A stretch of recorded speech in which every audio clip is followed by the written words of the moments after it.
Bonsoir à vous tous et à vous tous, mesdames et messieurs. Concernant la paracha de Béchalach, nous allons être confrontés à une ékouda, un point très précis, qui est celui du dilemme dans des situations extrêmes, comme notamment les dilemmes avant une décision importante qui va changer, qui va constituer un tournant dans notre existence. En effet, lorsque les enfants d'Israël sont arrivés devant la mer, eh bien, comme vous le savez tous, le peuple d'Israël est arrêté. Il est arrêté par les eaux, et donc il a les Égyptiens derrière, qui lui courent derrière, il a les eaux devant, et lui qui est entre les deux. Qu'est-ce qu'il doit faire? Est-ce qu'il doit retourner en Égypte au risque de se faire massacrer ou au risque tout simplement de perpétuer l'esclavage? Est-ce qu'il doit aller de l'avant, mais voué à une mort quasi certaine, puisqu'il y a les eaux qui sont devant, et a priori devant un barrage qui n'entrevoit aucune issue? C'est là qu'Akadosh Baruch Hu intervient et va dire à Moshe Rabbeinu, c'est ce que le texte nous dit dans la paracha de Béchalach, qu'on va réciter ce Shabbat. Vayomer Adonai el Moshe, l'Éternel dit à Moshe, Ma titzak elai. Qu'est-ce que tu as à gémir? Qu'est-ce que tu as à crier en invoquant mon nom? Daber et Ben Israël ve'Isao. Tu n'as qu'à parler aux enfants d'Israël qu'ils avancent. De qui on parle? On parle d'un peuple qui vient d'être libéré de l'esclavage d'Égypte. Mais bon Dieu, un peu de foi, un peu de courage. Il y a des moments où il faut avoir du courage. Donc ça, c'est ce qu'il faut leur dire à eux. Quant à toi qui es le chef, lève ton bâton et étends ta main là-bas au niveau de la mer qui est devant toi. Et étymologiquement, fend les eaux en deux. Et ainsi les enfants d'Israël pourront aller à l'intérieur de la mer, sur la terre ferme. On a l'impression que c'est une scène de Walt Disney. Mais cool, c'est bon, vas-y. Qu'est-ce que dit Rashi sur ce verset?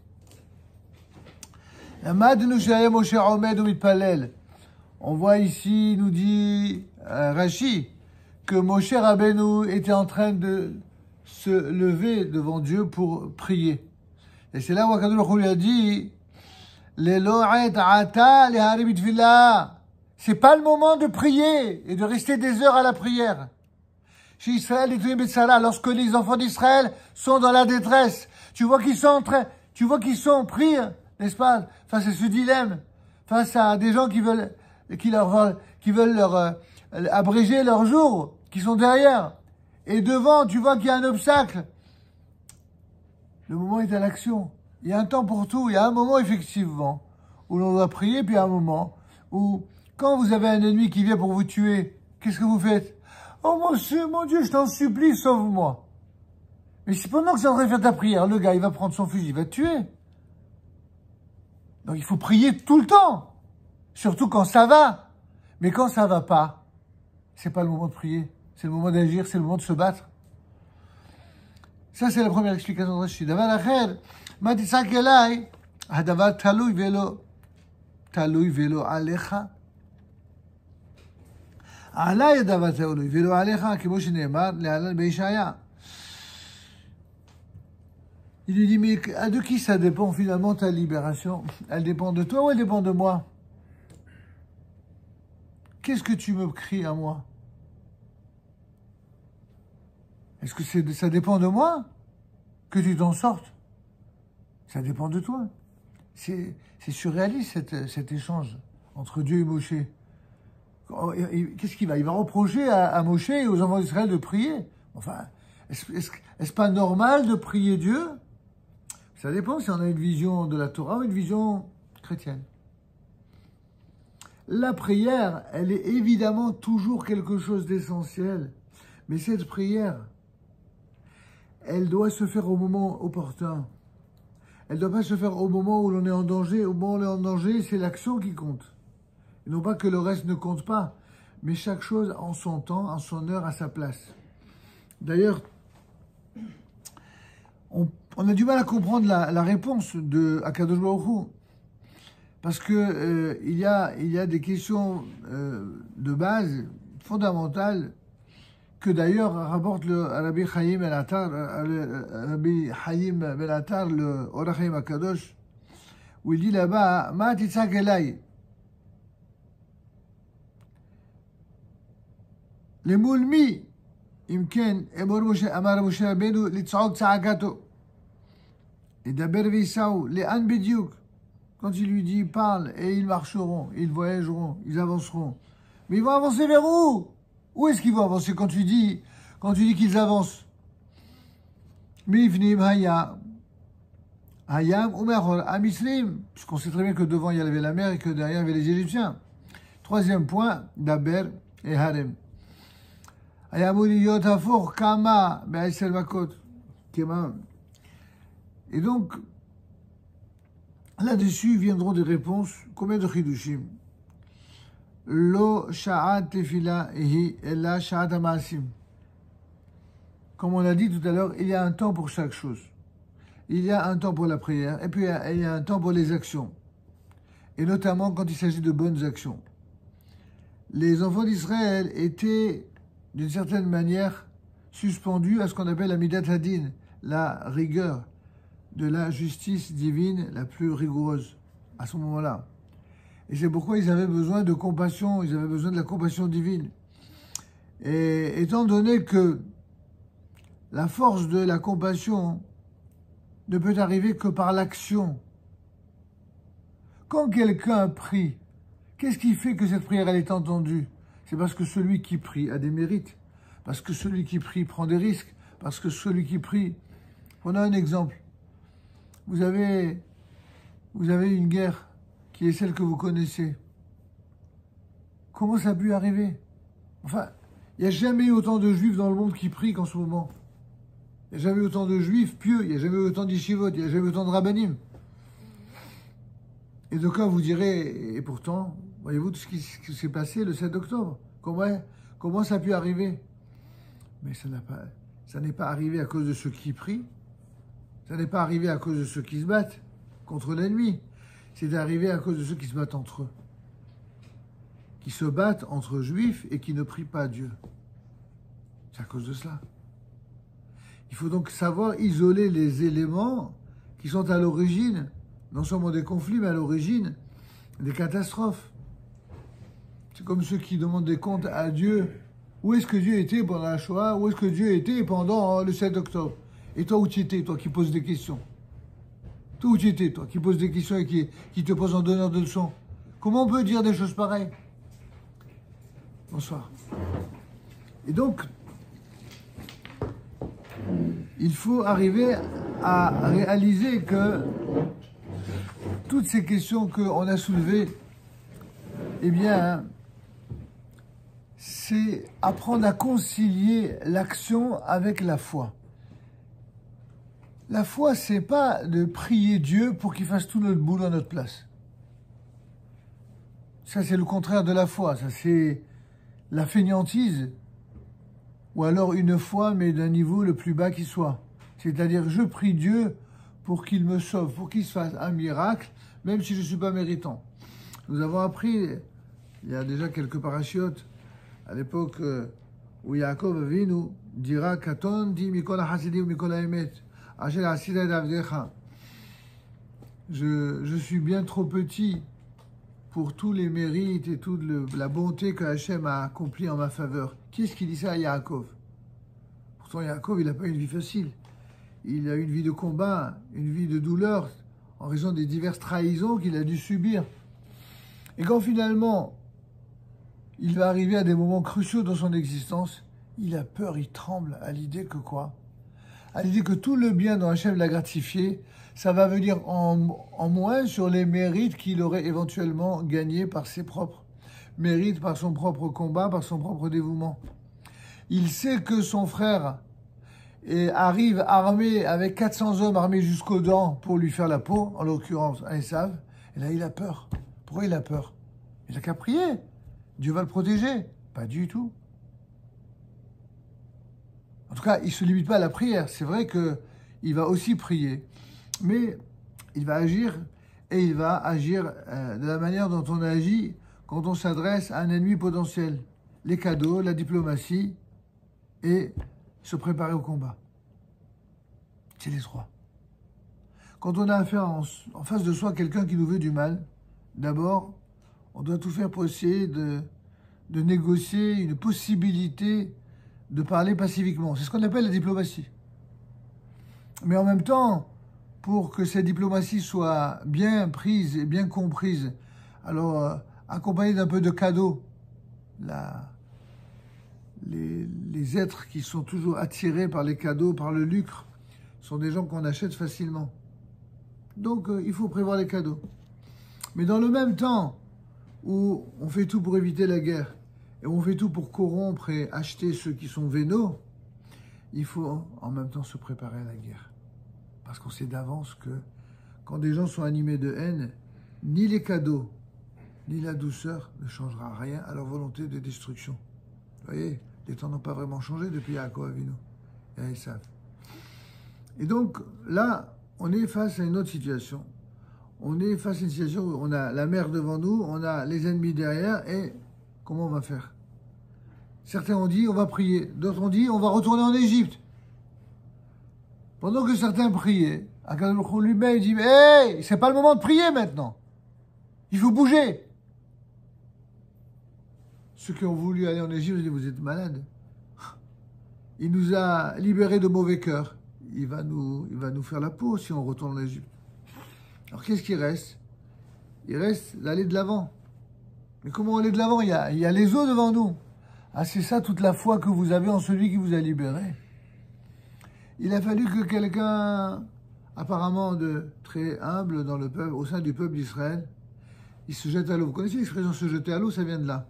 Ça vient vraiment de ce midrash. Il s'est jeté à l'eau. Et lorsqu'il a eu de l'eau qui venait jusque-là, c'est là que la mer s'est ouverte. Il faut toujours qu'il y ait à la tête du peuple d'Israël quelqu'un qui ait le courage et l'ambition de tout ce que les autres ne sont pas capables de prendre en termes de décision. C'est comme ça pour la sortie d'Égypte, mais c'est comme ça pour la traversée de la mer, et c'est comme ça pour la conduite de toute situation qui exige un véritable chef. Vous verrez dans l'Haftarah de Déborah, j'ai fait une petite vidéo là-dessus pour la chronique hebdomadaire des femmes.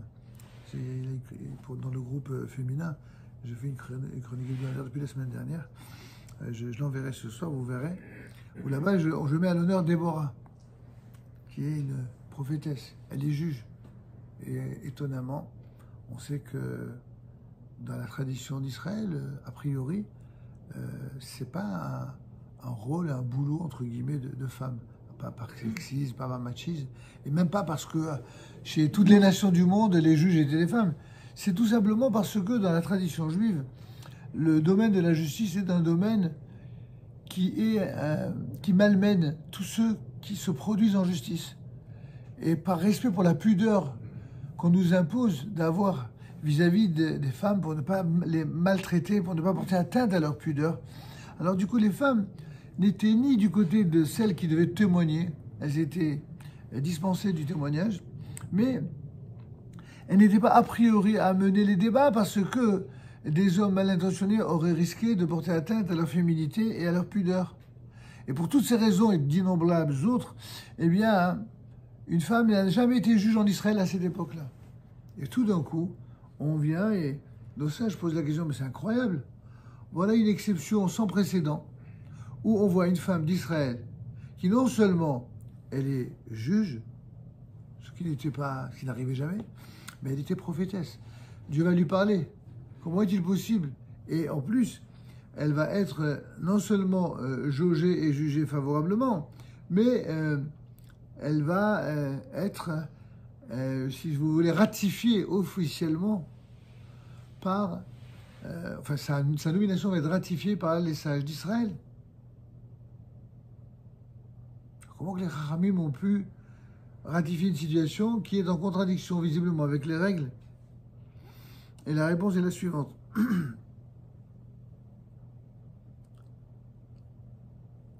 La première réponse que donne le sage, c'est que le fait que Dieu l'ait choisi en tant que prophétesse, puisqu'un prophète, il s'autoproclame pas. Par définition, c'est Dieu qui lui rend visite, c'est Dieu qui s'exprime par le canal de sa parole. Donc, ce que Dieu décide, il n'y a personne qui se la ramène. Pas plus les hommes que les femmes et pas plus les rabbinim que les autres. Ils ont vu qu'elle était prophétesse, donc ils ont pris acte. Mais il y a une deuxième chose. Nos sages nous disent, et ça c'est les Tosafot, les Baalei Tosafot qui réagissent en disant, mais elle ne comprend pas. Ça apparaît dans le Shulchan Aruch. Normalement, c'est un homme qui incombe le devoir d'être juge en Israël. Comment les Chachamim ont-ils accepté quelque chose qui est en contradiction avec la règle de l'époque? Vous savez qu'est-ce qu'ils répondent, les Tosfot? Ils disent que, ici, d'un enseignement du Talmud, et Pirkei Avot en l'occurrence, qui disent, mais Makom she'en anashim ishtadel liot ish, là où il n'y a pas d'homme, toi, sois un homme. Or, disent les Baalei Tosafot, cette injonction que là où il n'y a pas d'homme, toi, sois un homme, ça ne s'adresse pas qu'aux hommes. Ça s'adresse également aux femmes. En d'autres termes, si on est dans une situation, dans une société où l'homme de la situation, c'est une femme, alors on va cacher. Même les Chachamim, qui sont toujours désireux de la vérité vraie, s'ils voient en une femme la réalité providentielle de ce que doit être la personne qui est à notre tête et qui est chef d'Israël, alors les Chachamim viennent et reconnaissent, oui, c'est l'homme de la situation. Donc on est à des années-lumière de ceux qui s'imaginent que le judaïsme, il serait machiste et compagnie. C'est évidemment complètement faux. Enfin, ceux qui connaissent le judaïsme le savent depuis longtemps. Alors pour terminer sur notre questionnement de départ, comment peut-on comprendre la notion de l'ifrol mitor emuna, d'agir en termes de emuna, avec la foi? La Gemara, dans Masechet Sota, nous invite au Daf Lamed Vav, à la page 36, verso, enfin, le Daf, le folio B, et aussi 37, folio A. Elle nous présente cette opinion sur laquelle il y a nécessité des actions de l'homme dans le but d'amener le peuple d'Israël à sa délivrance. C'est ce que dit exactement la Gemara. Lorsque les enfants d'Israël se sont tenus face à la mer, les tribus ont commencé à se disputer l'une avec l'autre. Histoire classique. Les feuilles qui se disputent au bon moment. L'un qui dit, moi je vais aller d'abord en premier, je vais aller de l'avant vers la mer. Et l'autre dit, non, c'est moi qui vais aller d'abord.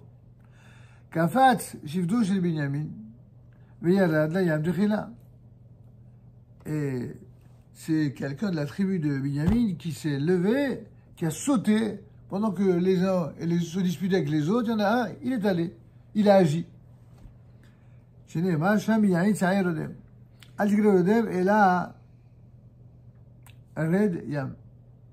Rodem, ça veut dire celui qui est endormi. Ne lit pas Rodem, mais Red Yam, ça veut dire celui qui fonce vers la mer.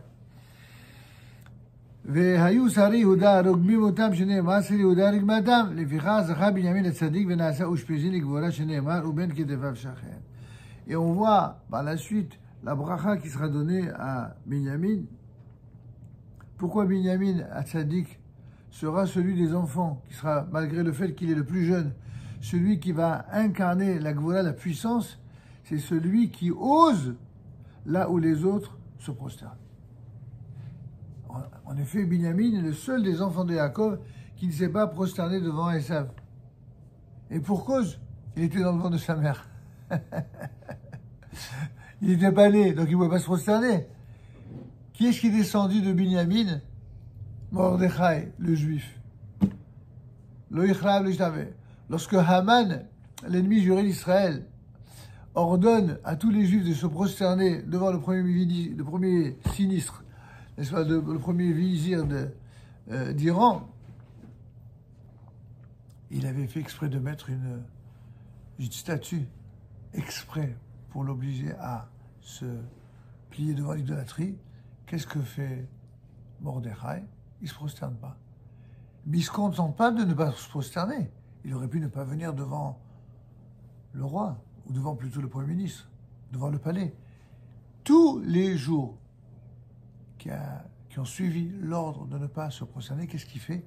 Il fait exprès tous les jours d'aller devant lui, d'aller et venir pour montrer qu'il ne se prosterne pas. Question de nos sages, mais enfin il est fou. Qu'est-ce que ça veut dire ça? Que toi, tu as envie d'être courageux et que tu as envie de risquer ta vie pour montrer que tu ne te prosternes pas devant l'ennemi, Vakasha. Mais toi, Mordechai, tu es le chef du tribunal rabbinique. Tu es la personnalité numéro 1 à cette époque devant Haman. Comment as-tu pu prendre le risque d'encourir, en tout cas, ce risque de mort pour l'ensemble des enfants du peuple? C'est ce que posent comme question les sages. Tu veux être courageux pour toi, ça va, mais tu vas être courageux et tu vas risquer la peau des Juifs. Comment tu peux faire ça? Réponse. Lorsque le peuple d'Israël a des chefs qui ressemblent à Mordechai, c'est-à-dire ceux qui ne se prosternent pas devant l'ennemi, ceux qui ne font pas des mamours là, et qui ne se prosternent pas devant les babouches. Les babouches ou qui vous voulez d'autres d'ailleurs. Hein. Et qui savent au contraire rester la tête haute. Pas la tête haute de l'arrogance stupide, la tête haute de la fierté d'accomplir le destin d'Israël. En sachant que accomplir le destin d'Israël, ce n'est pas simplement une source de protection pour ses frères, c'est une source de protection pour l'ensemble des nations. Il faut être un grand comme Mordechai pour le comprendre. Comment il a compris? C'est un surdoué? Non, il avait ça dans le sang, il avait ça dans l'âme. Il avait ça depuis le ventre de sa mère. Il ne s'est pas prosterné devant Esav. Celui qui se prosterne devant Esav, hier comme aujourd'hui, celui qui, pour être bien avec les États-Unis d'Amérique ou l'Europe, fait des choses qui sont contraires aux intérêts supérieurs, non seulement d'Israël, mais de l'humanité, celui-là, non seulement il va faire encourir un danger pour ses frères, mais il va faire encourir un danger pour l'humanité entière. À l'inverse, quand quelqu'un a le courage d'affronter l'arrogance de ceux qui veulent soumettre Israël, le peuple choisi par Dieu, celui qui a au contraire le courage d'affronter ça, il sera non seulement une source de protection pour ses frères, mais aussi pour l'humanité entière. Et donc on répond ainsi à la question comment Mordechai a-t-il pu risquer la peau de ses frères? Réponse, lorsque le peuple juif a des dirigeants du niveau de Mordechai, alors ces juifs-là sont invulnérables. Ce sont d'Afka ces juifs-là qui sont invulnérables. Et c'est évidemment la grande leçon que dans toute l'histoire d'Israël, on aura. Ce ne sont pas les juifs, si vous voulez, alors, il ne s'agit pas d'être donneur de leçons vis-à-vis des Juifs qui étaient dans des positions difficiles, notamment en temps d'exil, notamment à l'époque de l'Espagne ou à l'époque de la Shoah, où c'était compliqué. Mais quand le peuple juif il est sur sa terre, la donne change complètement. Vous savez, certains ont voulu comparer la Shoah au 7 octobre. Je ne suis pas du tout d'accord. Ça n'a rien à voir. Ce qui s'est passé pendant la Shoah, c'est un assassinat organisé, certes, mais c'est un assassinat organisé par une nation devant le silence complice et coupable des autres nations qui n'ont pas levé le petit doigt. Ça, c'était la Shoah. Et les Juifs, malheureusement, on ne peut pas les comparer aux Juifs d'Israël, chas v'shalom. Les Juifs en Allemagne, c'était des Juifs d'exil, c'était des Juifs qui étaient sans pouvoir. Alors qu'au contraire, les Juifs d'Israël, même si pour des raisons idéologiques et politiques, ils ont été affaiblis, pris de surprise, et surtout ont commis des erreurs probables, on verra ça plus tard, qui a été surtout le résultat de la mésentente entre Juifs qui a perduré pendant plus d'1 an entre les différentes parties du peuple d'Israël. Quand finalement les horreurs qui se sont produites, ça a été quoi la réaction des Juifs? Ben, la réaction des Juifs, c'était pas de pleurnicher ou de prier. La réaction des Juifs, ça a été exactement celle que Dieu attendait et qu'il a demandé à Moshe Rabbeinu, c'est de réagir comme un seul homme. Quand il y a eu le massacre, quand il y a eu les viols, quand il y a eu les atrocités, mais qu'est-ce qui s'est passé? Mais plein de gens, des militaires, des non-militaires, des hommes, des femmes, des jeunes, des gens avec leurs camions, des gens avec leurs armes. Personne ne leur a rien dit. Ils n'ont pas eu le temps d'avoir des ordres que déjà, sur place et immédiatement, certains ont été de véritables héros. On n'a pas fini de raconter les histoires incroyables de ceux qui se sont comportés justement parce qu'ils étaient un peuple sur leur terre. Justement parce que lorsqu'on appartient à un peuple sur sa terre et qu'on a l'amour de son peuple, on a l'amour de sa terre, mais on a aussi l'amour de la vie, alors on sait pourquoi on se bat. Et surtout, le sens du combat, c'est se battre contre le mal. Et c'est la seule manière de faire taire, de faire fermer la bouche à tous ces fallacieux, soi-disant, soutiens de la paix, qui nous font croire tout d'un coup qu'ils sont tous devenus des colombes. Quand Israël fait la peau à ses ennemis. Alors tout d'un coup, ils veulent tous un cessez-le-feu. Et tout d'un coup, ils veulent la paix. On ne les a pas entendus pendant des semaines et des mois et des années et des décennies durant lesquelles il y a des terroristes qui venaient faire des attentats. Qu'est-ce qu'ils disaient, tous ces gens-là? Au contraire, c'est eux qui ont donné l'argent pour soutenir les terroristes, quels que soient leurs noms et leurs habits. C'est eux qui leur ont donné l'argent. L'argent pour construire les tunnels, l'argent pour acheter des armes, l'argent pour tuer des juifs. Ils n'ont fait que ça. Et c'est eux qui vont nous dire maintenant, ah non, non, il faut arrêter les combats. Vous comprenez? Il y a un temps pour chaque chose. Il y a un temps, évidemment, pour la guerre, puis il y a un temps pour la paix. Mais il ne faut pas mélanger les deux. Le temps pour la guerre, c'est lorsqu'il s'agit d'éradiquer le mal. Le temps pour la paix, c'est le temps de réunir les forces du bien, qu'elles soient du côté juif ou du côté non juif, du côté israélien ou du côté des nations. Évidemment qu'il faut aspirer à cela. On n'est pas des battants en guerre stupides. Oui. Il faut se battre pour arriver à une situation de paix. Mais laquelle? La véritable paix.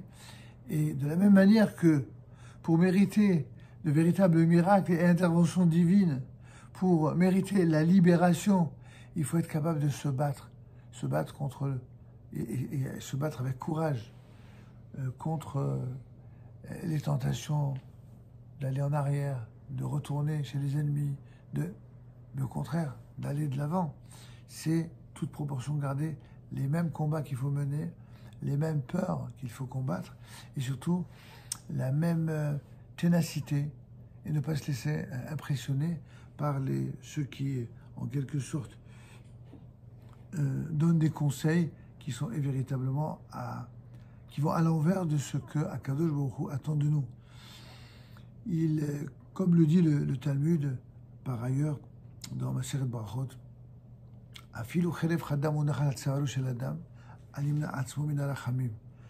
même si un juif a une épée, le tranchant d'une épée qui est placé sur son cou, il doit jusqu'à la dernière seconde penser que la compassion divine, elle pourra le sauver. À quelle condition? Qu'il n'ait pas peur. À la condition qu'il affronte l'ennemi.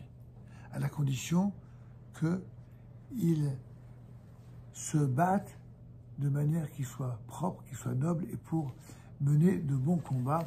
Bon, c'est une réflexion, un des messages qu'il faut retenir de Parasha de Beshalach et évidemment que nous développerons dans d'autres commentaires. Nous passons immédiatement à la seconde partie.